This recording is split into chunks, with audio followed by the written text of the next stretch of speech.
إمامي منبر. الحمد لله رب العالمين. رب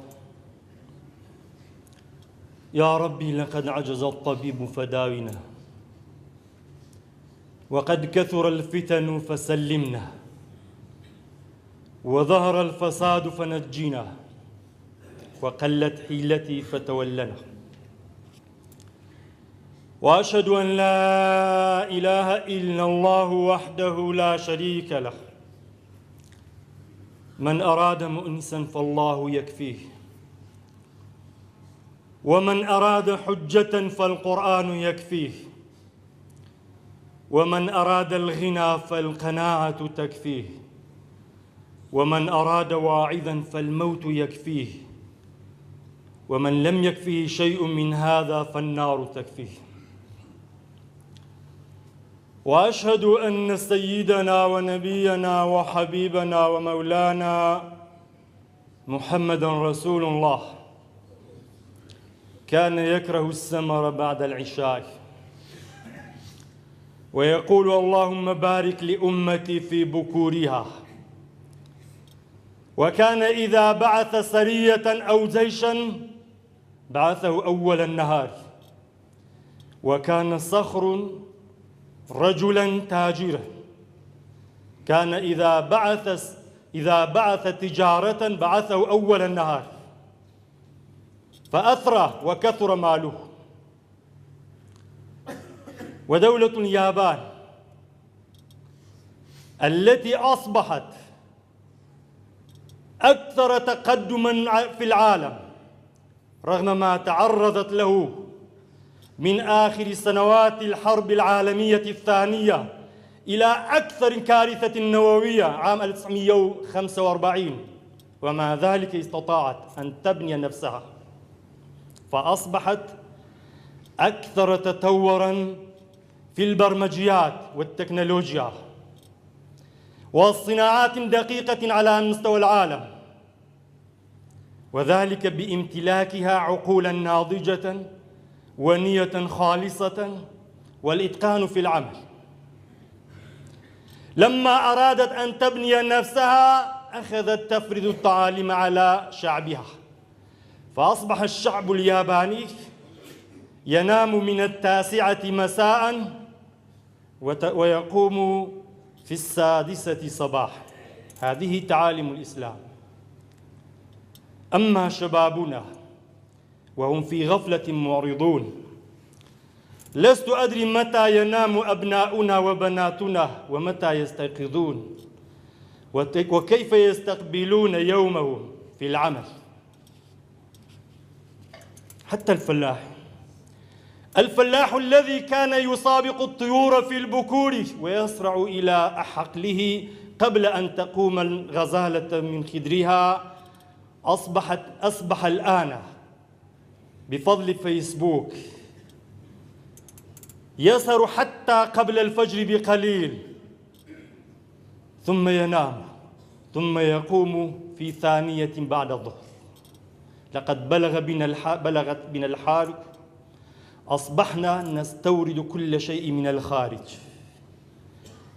حتى في النظافة نستورد الكناسين، حتى في النظافة ليس لنا خبرة، نستورد خبراء في حل مشكلة الإسكان، خبراء في حل مشكلة المجاري، خبراء في التعليم، خبراء في القانون، خبراء في التشريع. حسبنا الله ونعم الوكيل. أوصيكم عباد الله ونفسي أولا بتقوى الله وطاعته ولزوم أوامره وكثرة مخافته، فإن التقوى شعار المؤمنين ودثار المتقين، ووصية الله تبارك وتعالى في وفيكم أجمعين. بەڕێزان خۆشەویستان، هەر لە باسی غەفڵەت و بێئاگایی دەینە سەر بەشی 4. دوای ئەوەی لە وتاری ڕابردوو باسی هۆکاری غەفڵەت و بێئاگاییمان کرد، یەکەم هۆکار وتمان بریتیە لە کەوتنە ناو دنیا و بە ئامادەکردنی دنیا. هۆکاری دووەم کە لە وتاری ئەمڕۆ باسی لێوە ئەکەین بریتیە لە تەکنەلۆژیا. بەداخەوە ئەڵێم ئەم تەکنەلۆژیایە ئەگەر لە زۆر وەوە بۆ زۆرێک لە وڵاتان بوو بە مایەی نیعمەت و پێشکەوتن و خزمەت و داهێنان و خۆشگوزەرانی، بۆ ئێمەی داماو لە زۆرەوە بوو بە نیقمەت و بەڵاو موسیبەت و نەهامەتی و دواکەوتن و بەجێماوی. ئەکبەر وەسیلەی غەفلەت لەو سەردەمە بۆ ئێمە بۆ گەنجەکانمان بە تایبەتی ئەم تەکنەلۆژیایە.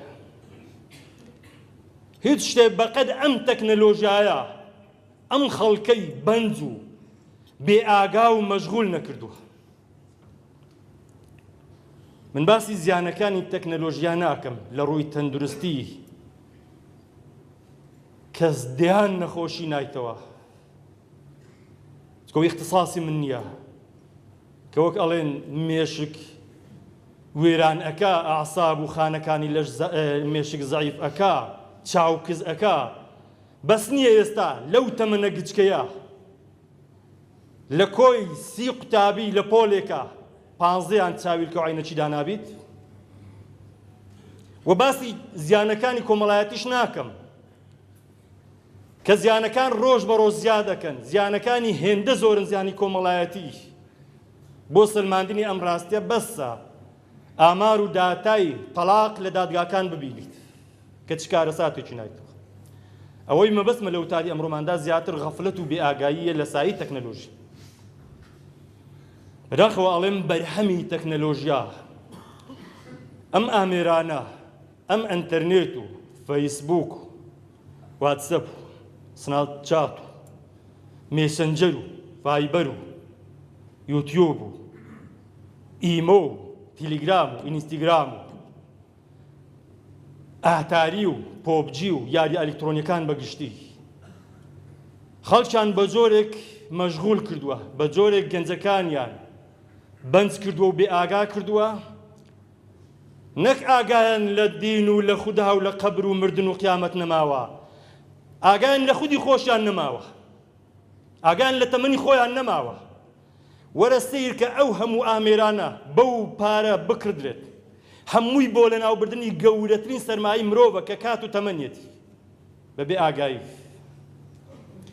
ئاگای لە کار و کەسابەت نەماوە، ئاگای لە خوێندن نەماوە، ئاگای لە وەزیفە و فەرمانگە نەماوە، ئاگای لە عیبادەت نەماوە. کوڕە ژن و مێردن ئاگایان لە یەکتری نەماوە، مناڵ ئاگای لە دایک و باوک نەماوە، دایک و باو ئاگای لە مناڵ نەماوە. یعنی بە جۆرێک غەفلەت لە ڕێی تەکنەلۆژیا وای کردووە کە میلەتێکی بێئاگا بین. تۆ سەیر کە ئەم میلەتە تا درنگانی شەو بە دیار سەحن و تەلەڤیزیۆن و کۆمپیوتەر و ئەنتەرنێت و فەیسبووکەوەیە، بە دیار پۆبجی، هەتاکو خەو ئەیباتەوە ئاگای لە هیچ نییە. دەمە و نیوەڕۆ بە چاوی بە خەو لە خەو هەڵەستی، بەدەم باویشکەوە بەیانی باش ئەکات. ئاخر ئەمەیە نگبەتی و ئەمەیە موسیبەتی گەورە. ئەگەر خوا نەخواستا بەم شێوێ ئەم جی لە بڕوا بۆ داهاتوو جیلێکی بێکەلک، بێبەرنامە، بێهەدەف، بێبەرهەم دێتەکایەوە.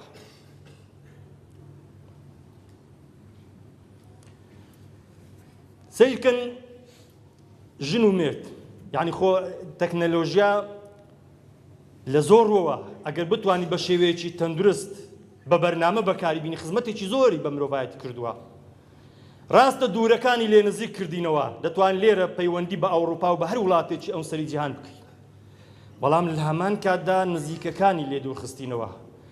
ژن و مێرد لە یەک ژوورە، لە تەنش یەک، یا مناڵ و دایک و باو، کەس ئاگای لە کەس نییە. هەر یەکە و بەدەستە لە نزیک یەکن، بەڵام بە دڵ و بە فکر لە وڵاتێکی تر. ئاخر پیاوێک تا درنگانی شەو بە دیار فەیسبووک و ئەفلامی درامای دۆبلاجکراوی بیانیوە بێت، چۆن ئاگای لە خێزانەکەی بیت؟ کوا حەقی خێزانت، کوا حەقی ماڵ و مناڵت، کوا حەقی جەستەت؟ خۆ جەستەت پێویستی بە ئیسراحەتە. کاتێ سەلمانی فارسی سەردانی ئەبوو دەردائەکە ڕەضی الله عنهما خێزانەکە ئەبینی زۆر زۆڵە و لاواز و غەمبارە. لێ ئەحوالی ئەبوو دەردای لێ پرسی، ئەڵێ ئەبوو دەردا بەداخەوە ئاگای لە ئێمە نەماوە، ئێمە ئیهمال کردووە، پێویستی بە ئێمە نەماوە. تی بۆ تی شەو هەر خەریکی شەو نوێژە. جا کاتێ ئەبوو دەردا هاتەوە و سەلمان ئەمەی بە چاوی خۆی بینی، وتی ئەبوو دەردای برام، تۆ ئەو کارێ ئەەکەی زۆر غەڵەتە، تۆ ناکرێ ماڵ و مناڵی خۆت ئیهمال کردو هەر بە عیبادەت خەریکی. وإن لربك عليك حقا وإن لنفسك عليك حقا ولأهلك عليك حقا وأعط كل ذي حق حقه. فەرمی بزانە بەڵێ خوا حەقی لەسەر تۆی ئەبێ عیبادەتی بکەی، بەڵام ئەم جەستەی تۆش پێویستی بە ئیسراحەتە و حەقی لەسەر تۆیە کە حەقی پێ بدەی، کە خواردن تەندروستی بۆ بخۆی، وەرزشی بۆ بکەی بۆ ئەوەی جەستەت هەمیشە ساغ و سەلامەت بێ بۆ قووەت بێ. و ماڵ و مناڵ و خێزانەکەت حەقی لەسەر تۆە، و ئەو کاتەش خودای گەورە لێت ڕازی ئەبی کە حەقی هەمووان بدەی. خدا ڕازی نییە تۆ بەس خەریکی عیبادەت بی، خێزانەکەت ئیهمال کردو. جا ئەبوو دەردە بەم قسانە هەندێک دڵی گران بوو سبەینە چوە لای پێغەمبەری خوا صلی الله علیه وسلم، ئەمەی بۆ جێڕایەوە. پێغەمبەری خوا فەرمووی سەدەقە سەلمان، و بەڕاستی سەلمان ڕاستی وت، ڕاستی فەرموو. جا پێغەمبەری خوا صلی الله علیه وسلم ڕازی نەبی لە کەسێک هەر خەریکی شەو نوێژ بی بەڵام خێزانەکە ئیهمال کردبی. ئەی حاڵ و وەزی ئێمەی ئەمڕۆ ببینی چی ئەفەرمێ، نەک بە شەو نوێژ و عیبادەتەوە خەریکی، بە ئەنتەرنێت و ئەفلام و خوابزانی سەیری چی ئەەکەین، ئەوەی خوا پێی ناخۆشە، خوابزانی لەگەڵ چێ لەسەر خەتین و باسی چی ئەەکەین. خێزانە داماوەکەشمان ئیهمال کردو. ئاخر ئەمێ ڕێژەی تەلاق کێشە کۆمەڵایەتەکان ڕۆژ بەڕۆبەر و هەڵکشانەت. خۆشەویستان، ئەم تەکنەلۆژیایە بۆ خزمەتی مرۆڤایەتی دانراوە. سیرکەن وڵاتێکی وەکو یابان تەکنەلۆژیا بەکاردێنیت، یعنی ئەم وڵاتانەی کە بە تەکنەلۆژیا و پێشکەوتون. بۆچی پێشکەوتون؟ چونکە گەنجەکانیان مۆبایلەکانیان پڕ نییە لە گۆرانی و لە ئاتاری و لە ڕسمی خراپ و لە ڤیدیۆی ئابروبەر. ئەم کۆمپیوتەر و ئەنتەرنێتە بەدەست خەڵکێکەوەیە کە بەرە بەیان بە ئاگان، بەیانی پێش خۆر هەڵاتن لەسەر کار و کەسابەتی خۆیانن. یابان گەنجی ئەوان کە یابان پێشکەوت، گەنجی ئەوانی شەو نخوونی ئەکەن، بەڵام بەدیارچی بەدیار لاپەڕەی کتێبە بە سوودەکانەوە، بەدیار پلان و بەرنامەڕێژی و بیرکردنەوە کە چۆن وڵات بەرەو پێش ببا، چۆن داهێنان بکات، چۆن منافەسەی وڵاتانی پێشکەوتوو بکات. گەنجی ئێمەش شەو نخوونی ئەکا، لەگەڵ ڕێزم بۆ زۆریان، بەڵام کە بوویتە دیاردەیەکی زۆر بە دیار وەکو وتمان ئەفلام و درامای ئەجنەبی و دۆبلاژکراوی بێناوەڕۆک کە تەنها شیرازەی خێزان تێک ئەدەن، بە دیار فەیسبوک و مێسنجەر و پۆبجی و یاری ئەلکترۆنیەکان کە خۆشی نازانێ ئەم کاتەی چۆن سەرف کرد و خەریکی چیە و بەرنامە و مستەقبەل و داهاتووی چیە. گەنجی یابانی بەرەبیانی لە خەو هەڵسایە، بە ئاگایە. دەیکا کە ئەمە ئیسلامی تۆ تەطبیقەکە کە پێغەمبەری خوا دوعای کردو اللهم بارك لأمتي في بكورها. گەنجی یابانی بەردەوام کارەکە، ڕۆژانە هەر تاکێکی یابانی زیاتر لە 2450 کاتەژمێر ئیشەکە کە زیاتر لە 7 ساعتی ڕۆژانەیە. دەی ئەمە ئاەتی خوای پەروەردگارە وەقل اعملوا فسيرى الله عملكم ورسوله والمؤمنون. گەنجی یابانی لە کارکردن یا هێندە وردبین و متقینە کە هەر شتێکی یابانی ئەمڕۆ بەس لەسەر نووسابی مێدی ئین جاپان دڵنیابی کە ئەمە تەقلید نییە و ڕاستە لە یابان دروستکراوە، ئیتر باکت نییە، خەمن نییە، لێی دڵنیا کە هێندە بە دڵسۆزی بە وردبینی کراوە. دەی ئەمە حەدیثی پێغەمبەری خوایە صلی الله عليه وسلم کە ئەفەرمێ إن الله يحب أحدكم إذا عمل عملا أن يتقنه. کە تۆ نایکەی بۆ یەخە ئیسلام ئەگریت، خەتای ئیسلام نییە کە تۆ دواکەوتی، خەتای ئەوە کە تۆ ئیسلام تەطبیق ناکەی. بۆیە زانایەکە لێ چوم لە ئەوروپا و لە دەوڵەتەکانی ئەجنەبی ئیسلامم بینی بەڵام موسڵمانانم نەبینی، هاتمۆ ناو وڵاتە ئیسلامیەکان مسلمانانم بینی بەڵام ئیسلامم وەکو ناوەڕۆک نەبینی. ئەوان کار بە دڵسۆزی ئەکەن بە ڕێکوپێکی ئەکەن بە وردبینی کارەکانی خۆیان ئەنجامەدەن وڵات بەم جۆرە کەسانە پێش ئەکەوێت سەیرکرد وڵاتێکی وەکو ئەڵمانیا کە لە حەربی عالەمین هەر وێران کرا بەڵام دواتر دەستیان کرد بە تەعمیرکردن ئیتر کرێکارەکان کاتژمێریان بۆ دانا هەر کرێکارێک بۆ هەیە 8 کاتژمێر ئیش بکات بەرامبەر هێندە کرێ بەڵام کرێکارەکان خۆیان هەست بە مەسئولیەت کرد لە بەرامبەر ئەو کاولکاری وێرانی وڵاتیان بۆ یاستان هەر یەکەو لەسەر حیسابی خۆی 2 کاتژمێری ئیضافە کرد بۆ ئەوەی لە ماوەی 15 ساڵە توانیان ئێستا ئەڵمانیا بوو بە وڵاتێکی هەرە پێشکەوتووی جیهان کە پەناگەی ملیۆنەها خەڵکی ئاوارە و ڕاکردووی وڵاتانە یابان لە تەکنەلۆژیا لە لووتکەیە لە پێشبڕچێدایە لە پێش هەموو وڵاتانی جیهان چونکە ئەوان تعالیمی ئیسلامیان وەکو ناوەڕۆک جێبەجێ کردووە حکوومەت ڕێنمایی کردووە هەر تاکێک ئەبێ لە شەو لە کاتەژمێر 9 شەو بخەوێ بەیانیش ئەبێ ساعت 6 هەڵس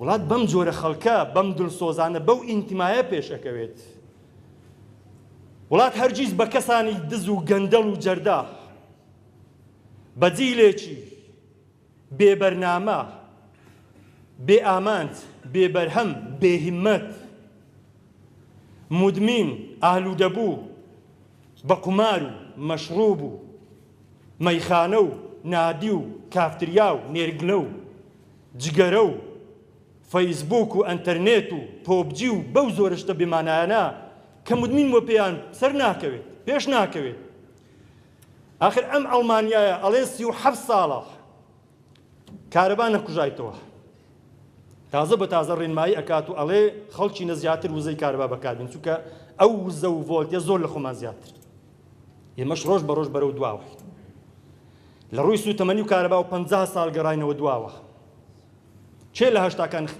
کێشەی کارەبای هەبوو کێشەی سوتەمەن و نەفتی هەبوو بنزین برێ ئەمە عادیە و ئەماوت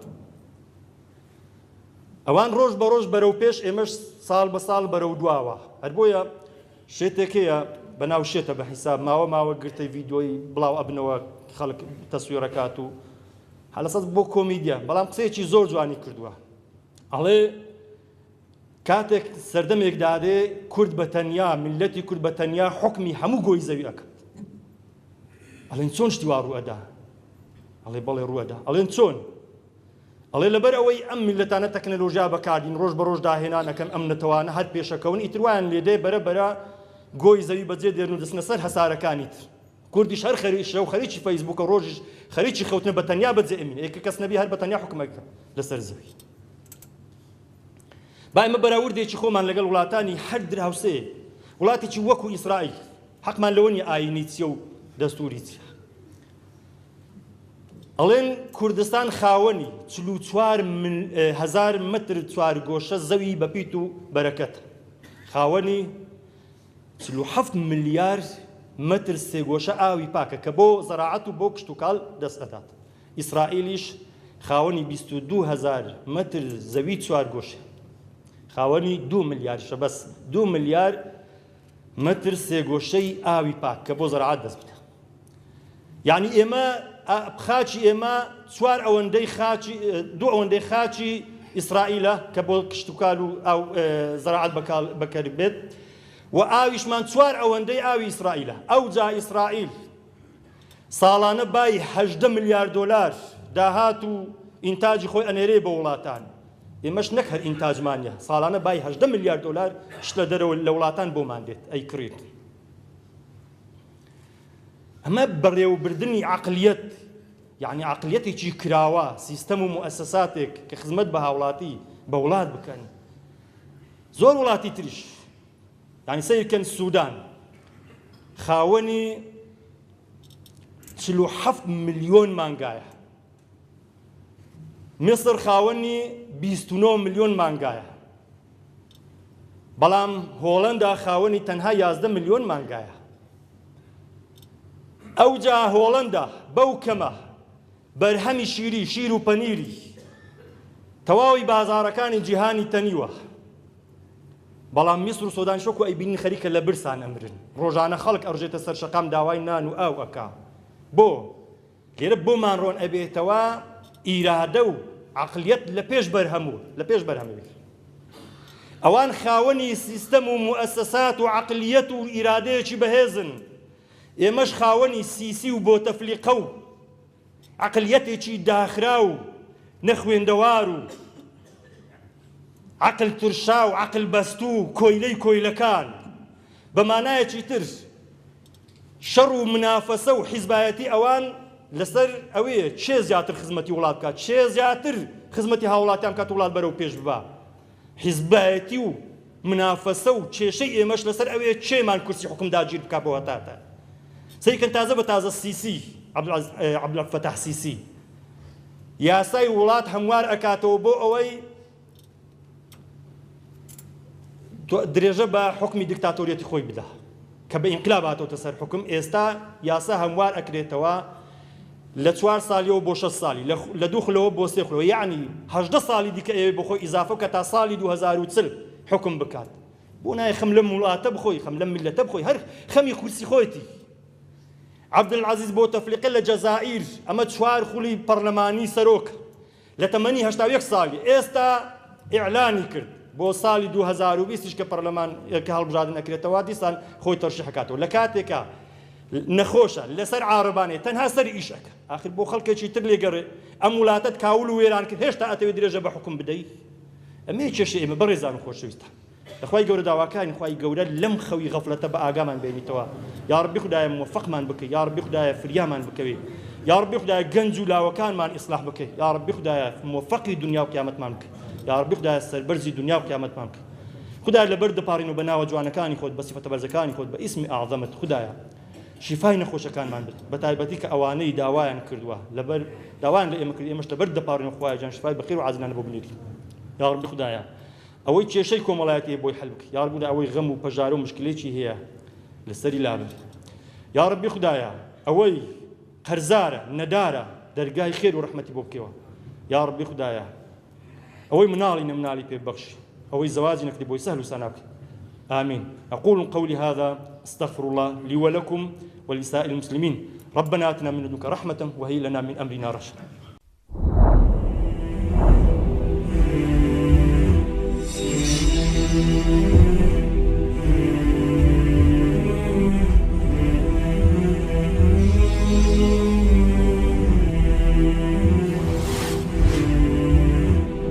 پیامی منبر